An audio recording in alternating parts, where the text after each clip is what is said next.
So thanks for coming to the MCAT workshop. We're going to go over some general information about the MCAT exam, thinking about why we go through this MCAT, preparing for it, taking the exam, and MCAT planning. So this is acing the MCAT for students and alumni. With the MCAT, it is really important to keep the ultimate goal in mind, and we have some pictures of our students in their white coats. Here they are in medical school. Remember that as you're studying, and it is a really arduous and rigorous process preparing for this exam, you're doing this for a reason. And it is really important as you're studying to keep that in mind, and more important, as you're thinking, okay, what am I going to do today? Am I going to study today? Am I going to do something else? I think particularly early on, when you feel like you have all the time in the world to plan and study, it becomes easy to think about, I'll just put a little of this off. But remember that getting a strong score on your exam really leaves a lot of doors open for you and can help you to reach the goal that you're looking for. So we're going to close our eyes and picture the MCAT as a visual image. What do you see here? I don't know if this is what anybody was picturing. But we're going to change that visual image. Let's think about the MCAT in a different way as we move forward.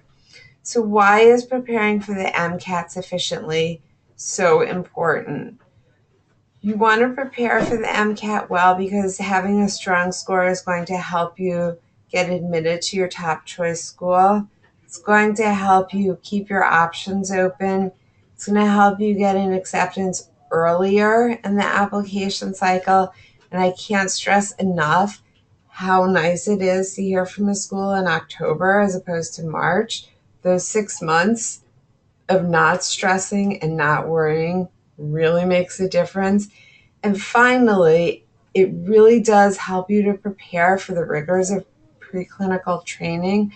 So you really want to think of the MCAT exam not as a hoop to jump through, something that the schools are torturing you over. This is the first step in your medical school career. This is your first step in studying for medicine. This is your preparation to enter medical school with a solid foundation that you need to be academically successful in your program. So yes, it's a lot of studying. Yes, it's a lot of work.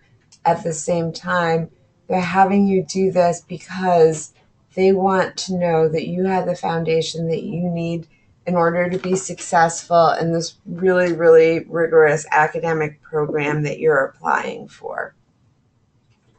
So what courses should you take for the MCAT? The following will give you a basic foundation, general and organic chemistry. Some of the programs at Northeastern have a one-semester chemistry class, and that's just fine. Physics for life sciences, if you've taken physics for engineering, that's fine as well. So a couple semesters of physics. Intro to biology, again, a lot of people either take the one semester biology from engineering. You may have AP credit for this. Some people have just taken Bio 1 and genetics. That's fine. If you've taken Bio 1 and Bio 2, that Bio 2 is going to help you, obviously. Genetics is necessary at Northeastern to take biochemistry, and biochemistry is on the MCAT, so that is weighted heavily. The behavioral health section has psychology and sociology. And then research and statistics, they're not going to ask you to solve a statistical problem, probably, but they are going to give you information about some research study that you'll have never heard of and ask you, well, what does this mean? And understanding statistics is going to be really useful for that. Considering additional courses in biology, cell biology, physiology, all of those classes are going to help you with the MCAT exam, though they're not necessary for you to be successful on it. It is always useful to have more science classes when you take the exam. How on earth do you conquer this little beast? Well, for starters, you do want to take some time to prepare and make up a study plan. So get started by putting together a plan for yourself. And that plan is not a rigid plan. It's going to be a little bit flexible. We recommend looking at the AAMC resources. So the Association of American Medical Colleges writes the exam.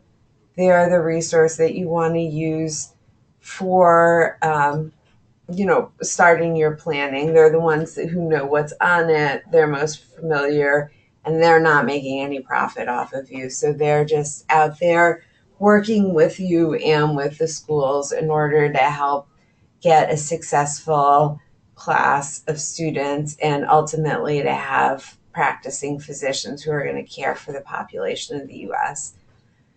So we recommend the AAMC official guide to the MCAT, making a folder for exam sections, listing topics, gathering your notes, lectures, problem sets. We recommend reading complex material daily, so The Economist, the New York Times, journals, and that's for the CARS section in particular, but other sections as well.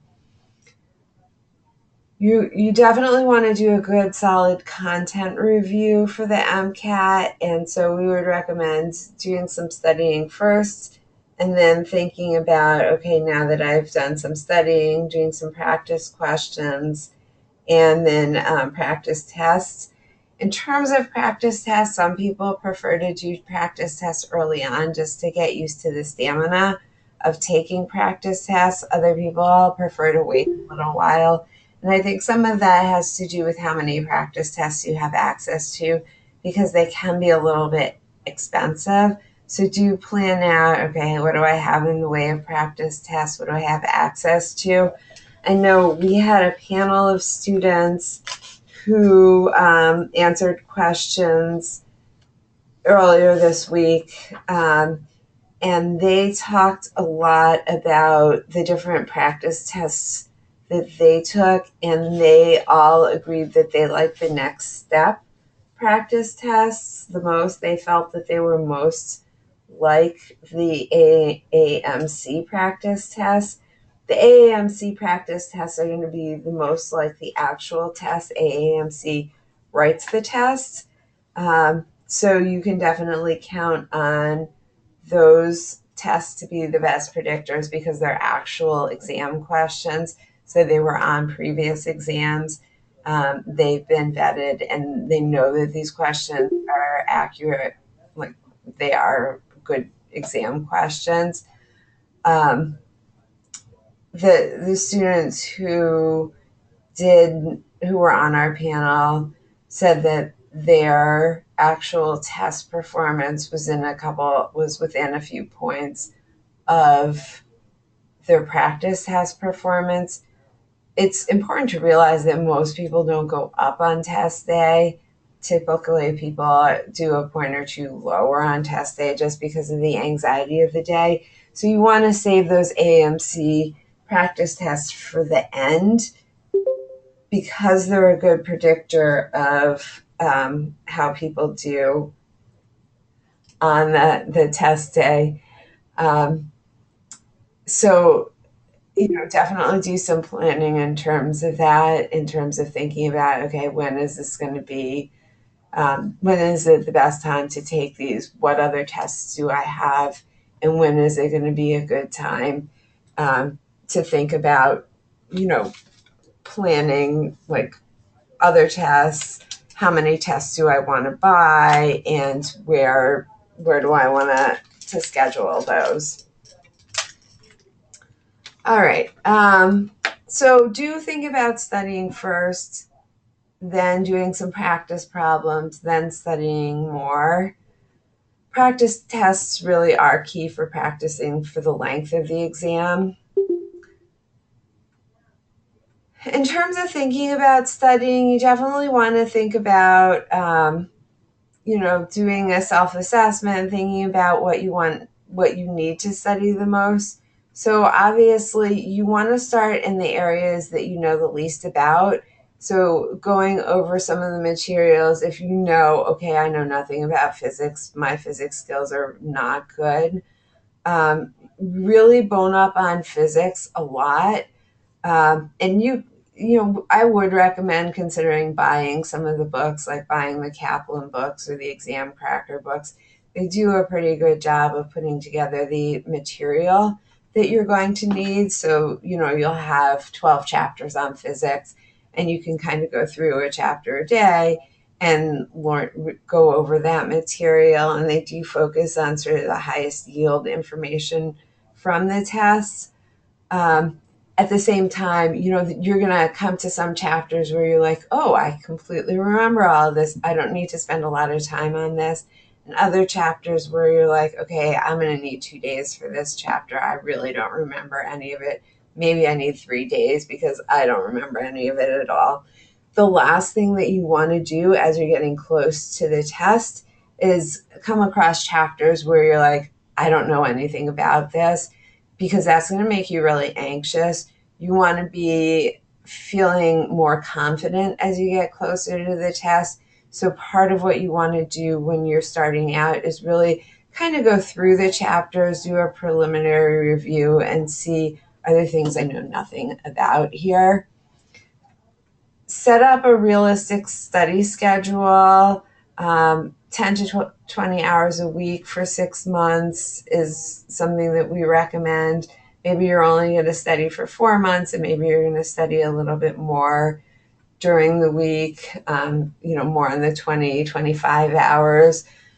Give yourself a day off during the week where you're not studying. A lot of the students who were on our panel talked about on their day off, they went and they did their volunteer work. And they felt that that was nice because it reminded them why they were doing all this studying. So think about some things that you can kind of do to center yourself and keep yourself on pace.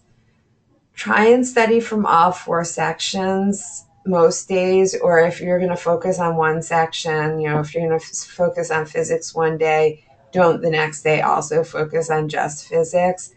It is really a good idea to practice cars every day because cars is the section that is hardest to bring up. And so continuous practice with cars passages is really important.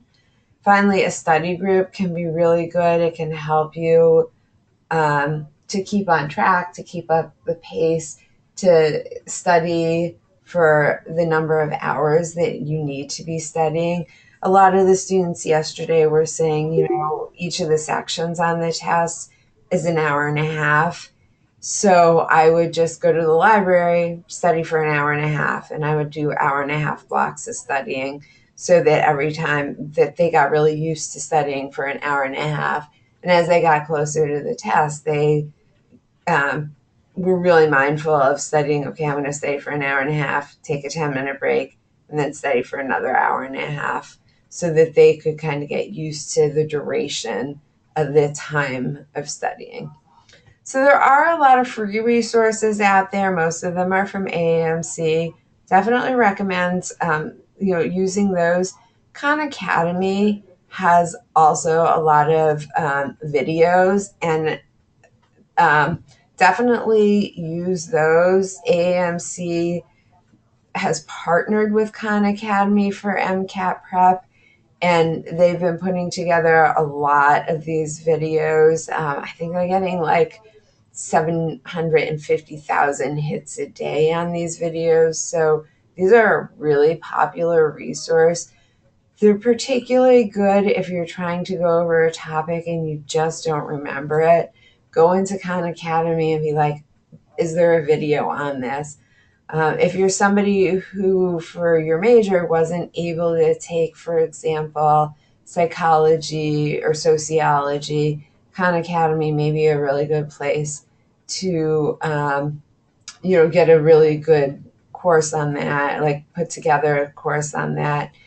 if you're somebody who didn't get to take a course like sociology, psychology, if you're somebody who maybe took AP credit for example, biology, and it's been a really long time since you took those classes, there are MOOCs like Coursera and edX where you can go if you really need content. So MOOCs are free online, multiple accessible courses. So you can just go online and take as much of the class as you want to, and it's just a free online class with lesson plans, with things planned out for you so that you have a little bit of structure in the class, and that can be really useful as well. Should I take a test prep class? According to MCAT data, 50% of matriculating students take a prep class. They provide structure, pacing, and accountability. It's not going to be enough. You'll still need to take you'll still need to study on your own. Classes are expensive, and that's something that you do want to take into account. This entire process is expensive. Some people feel like, well, I'm going to be spending a ton of money on this anyway. I'm going to take a class. Some people feel like I'm spending enough on this. The classes are really good at helping you organize yourself, providing that structure, helping you figure out, okay, what's my study plan? How much do I need to be spending? How much time do I need to be spending studying? A lot of people feel like they can do that for themselves. In our panel of 4 students who we had on Monday, 2 of them took a class and 2 of them did not. All of these students did very well on the MCAT. So half of our students, which matched very much with the data, did take a class and half did not. Of the 2 students who did take a class, one was pretty happy with the class that she took, and one had been on co-op when she took it and didn't get to use it as much as she wanted to, and so felt like she kind of regretted taking the class. And but she did use the resources that she got from the class. So different perspectives on that. So I would say one definite learning outcome from that is if you are going to take a class and pay for it, make sure you're going to have the time to actually go to the class. So when should you sit for the MCAT? Now this is obvious when you're ready to achieve your best score. Make sure that, like I said earlier, scores don't magically go up by 5 points on test day. That's a very rare occurrence. Most people do a few points worse or about what they were doing on their AMC practice test. So if you get a 504 on your practice test, don't assume you're magically going to get a 512 or a 508 or 509 on test day. You really want to make sure that you're getting the scores that you want. The national average for MD programs for accepted students is about a 509, and the median last year was a 512. So they are looking for pretty strong scores. You really want to do some research on the schools that you're considering and think about, okay, where do I need to be? And take the test when you're ready. Just because you're signed up for the test doesn't mean you have to take it. You can move the test day if you're getting close to the test. So registration has already begun for January to June, and I understand that a lot of the seats have filled up. So if you are planning or hoping to take the test soon, you should register for it. I would recommend registering for it ASAP because I have heard that, like I said, the seats are pretty full in the Boston area. That said, if you find that your test day is getting close and you're just not ready to take it, you don't think that you can get the score that you want, you're better off pushing off your test date than taking the test and not getting a good score. So test dates that allow you to receive your score and apply early for 2019. The January, March, and April tests, it takes a month to get your score. So if you test in January, March, or April, you'll have your score before the applications open in June. So you'll have them in May. DO applications open in May. So the April test is a little bit tighter on the timeline, but it's still fine. Podiatry schools, you don't apply until August, so you do have a little bit more time. You can also take the test in June and still get a committee letter. We don't really recommend it because we have seen the timelines getting pushed up further and further, so earlier and earlier. So if you take your test on June 30th, you don't get your score back until the end of July, you're getting into a point where you're going to be a little bit of a late applicant. So registration, it's a double-edged sword because you do want to register early because those seats do fill up and you don't want to be traveling to Nova Scotia or Saskatchewan or Puerto Rico to take your test. On the other hand, you don't want to take it if you're not ready. So if you get to the, a few weeks or a month out from your test and you're not where you feel you should be, you're better off either rescheduling it, canceling it, and then planning to sign up for it at a later time, or taking it and voiding your score. So you can void your score and not have it scored, and then nobody will know that you took it. You do get a limit of 3 tests per calendar year. So if you take it and you void your score, that counts as a test in that calendar year. The pre-health program, if you want a committee letter from us, only allows you to take it once in the calendar year unless you talk to us about it.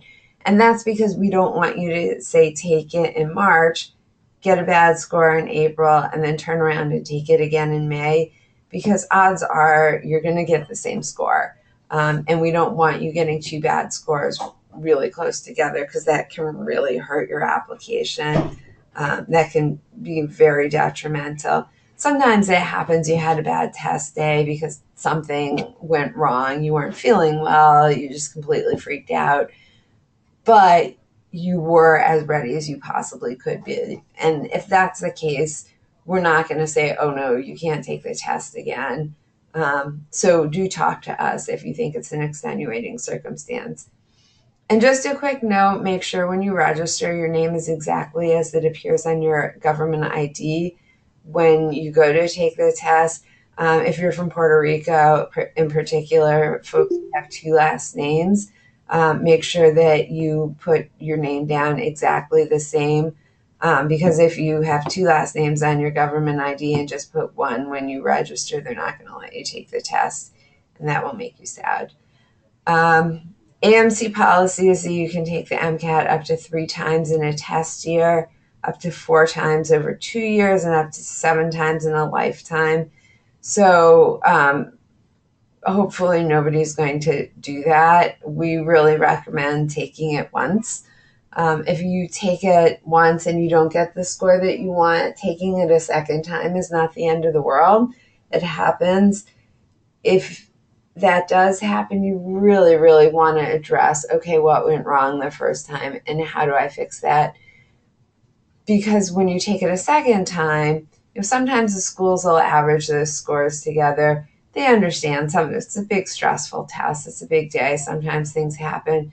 When you get to a third test time, though, and you have not so good score, not so good score, good score, they start to worry about who's going to show up, which student is going to show up, the one with 2 scores that are not as good or the one with 1 score that is good. And what happens is they kind of feel like, we don't need to take a chance on somebody who might not be quite ready when we have so many other really good applicants. So really be thoughtful about signing up to take the test when you're ready, even if it means delaying your application for a year, which I know when you're ready to go and you have a plan is the last thing that you want to do. But remember, your end result that you want is to get into medical school, not to take the MCAT. So the test day itself. The test day itself is definitely a really stressful day, and you want to do everything that you possibly can to minimize the stress of that day. Make sure you know how to get to the test center on time. Do a test run the day before. In the morning traffic, if possible, make sure you know what exactly where it is. If you're driving, make sure you know where you're going to park. If you're taking the T, make sure you have the schedule, allow extra time. If you're not driving, you may even want to think about, okay, am I just going to treat myself to an Uber for this one, on the way there at least. So make sure there are no surprises on that. The night before, go to bed at a reasonable time. Get a good night's sleep if you can. Eat breakfast. Don't forget your government ID. Bring a second ID with a picture on it, just in case if possible. What I've heard a lot of people say is preparing for the test day is not a one-day thing. What a lot of people will do is they'll be planning for this for, like a week going into the test. So the week before, they work at getting their circadian rhythm kind of up to speed. So the test starts at 8. Some of the test centers will send you a text the night before saying, please report at 7. So be prepared for that. They are starting with a new test vendor this year. So I don't know if that's going to change or not, but they may ask you to report in early.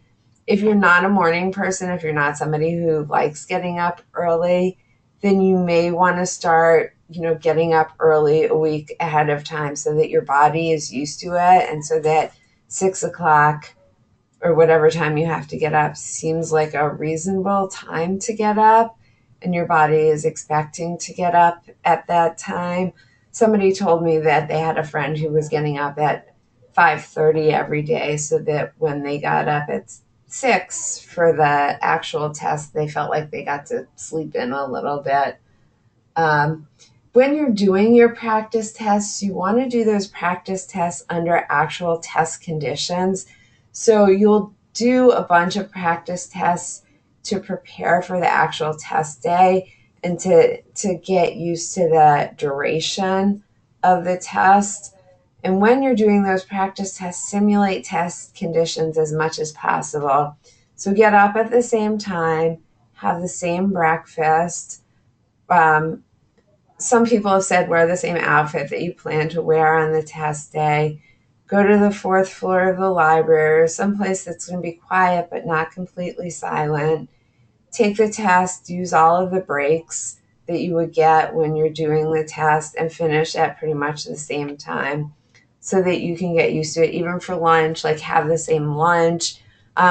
Go for comfort food. So make sure to have something you can bring your lunch. There's no refrigerator there. So don't bring anything that's going to go bad. But, something like a nice comforting peanut butter and jelly sandwich is a good way to go. Remember that you only get 10 minutes for your breaks, and you have to check in and check out, and you have to go through kind of a security protocol. So they scan I think this year they're scanning your whole hand, but whatever, they scan fingerprints. They're going to check your glasses if you wear glasses to make sure you don't have anything that you can see. They might, if you're wearing loose pants and a loose shirt, they might have you lift those up to make sure that you're not hiding anything in there. They're going to check your pockets.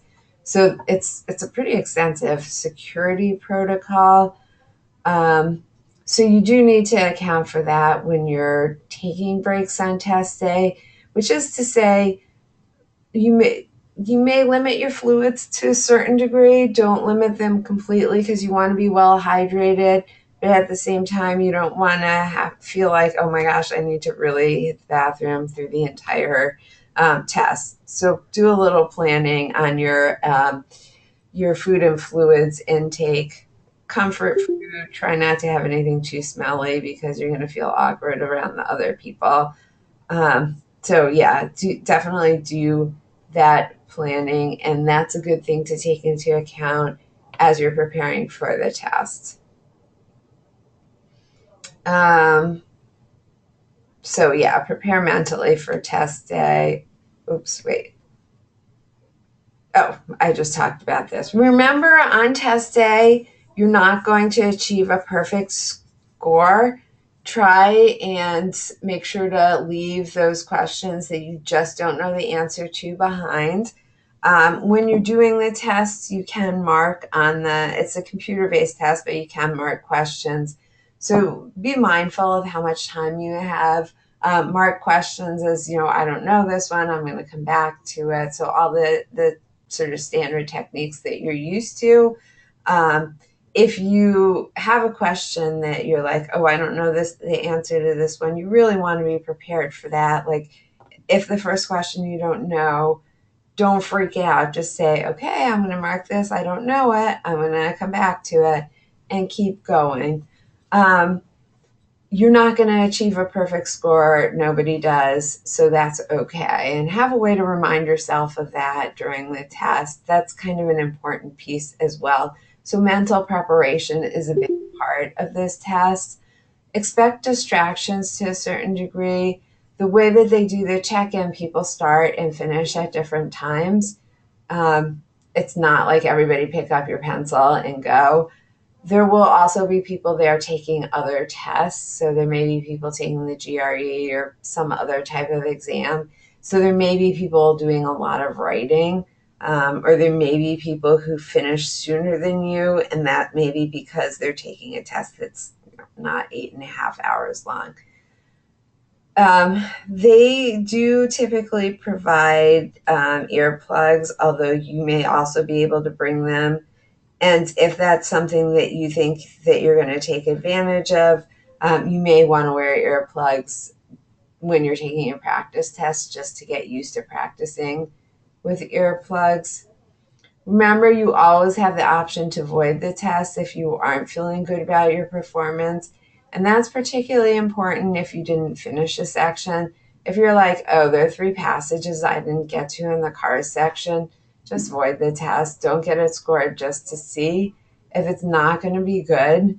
If you were feeling sick, if you broke out in hives during the test, you're better off voiding it. I know it's expensive and it's hard to think about doing that, but you can come back and take it again. And I've definitely talked to students who, on the first go around on their tests, had a horrible test day, came back, tried again, and did fine. So just because you have a bad test day the first day does not mean that you're never going to be a doctor. It just means this wasn't a good test day. Sometimes you do need to void, sometimes it happens, but you can always come back and take it again. So that is something that does happen. So that's something to really think about. If you're just finishing the test and you're like, this is awful, really think about, do you want to void? Because people are notoriously poor judges about how they did on the test. If you know, oh, I didn't know this whole 3 sections of physics, you could think about voiding. What happens if I don't achieve a good score? Can you retake it in a few months? Yes, you can, but don't do it. Like I said, if you don't do well on the test, usually there's a reason. What you really want to do is think about, okay, what was the reason I didn't do well, and adjust and address that reason. So if the reason was something that happened that day, maybe you were just anxious, maybe you weren't feeling well, and people often do get sick leading up to the test. I think your immune system just gets kind of overwhelmed. If it's something like that and you were so ready for it, but you weren't feeling well, that's one thing. Usually what happens is you just didn't know enough, like you need to do more content review. And if that's the case, you really need to spend the time, do additional content review. It's not likely that you're going to reach a competitive cycle in a month or 2 months, one bad score is not going to keep you out of medical school, but a couple bad scores can be a much bigger concern. And so you really want to make sure that you're thinking about, okay, what went wrong here? What did I do? What changes do I need to make? And really make those changes before you take it again. That's something that the schools are going to expect of you also. They're going to expect that somebody who's going to be a physician, who's going to hold people's lives in their hand, can objectively look at data and information and say, okay, this is the decision that needs to be made. Even though it's stressful for me, this is what I'm going to have to do. And so when you turn around and take a test again, they also feel like, okay, that is, that's something that makes them look at your application in a certain way. So if you turn around and take the test again and do really well on it, they'll just assume, okay, that it was just a bad test day. But if you turn around and take the test again and you don't get a good score the second time, they're going to make assumptions like, well, this person wasn't really assessing themselves. They weren't really thinking about things. They may question your maturity or your judgment, and that's something that you don't want. So that's another reason why you don't want to just turn around and take the test again. So that is the end of our formal presentation.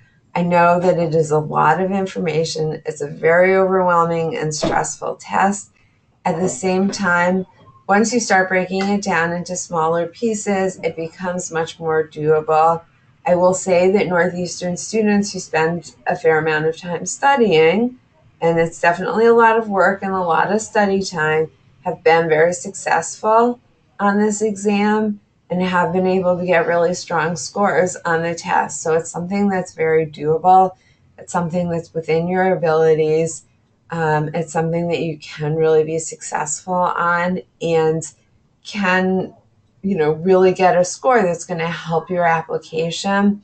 It really is a matter of being mindful and putting together a study schedule and then really putting in the time in order to study. And I think that's the biggest key takeaway that you should have, is that this is something that's going to take a lot of work and time and dedication.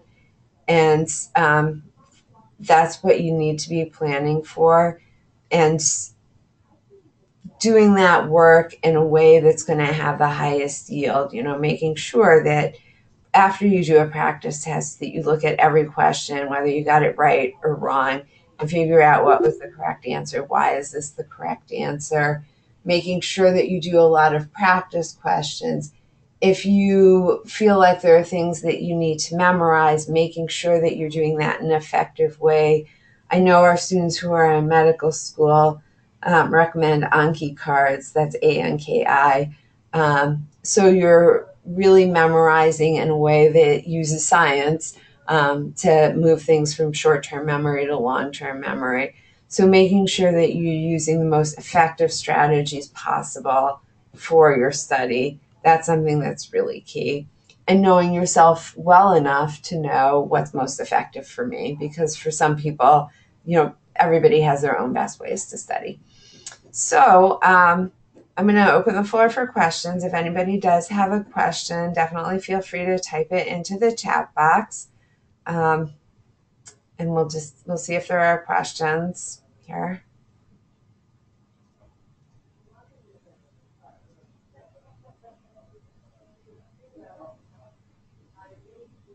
Anyone with questions?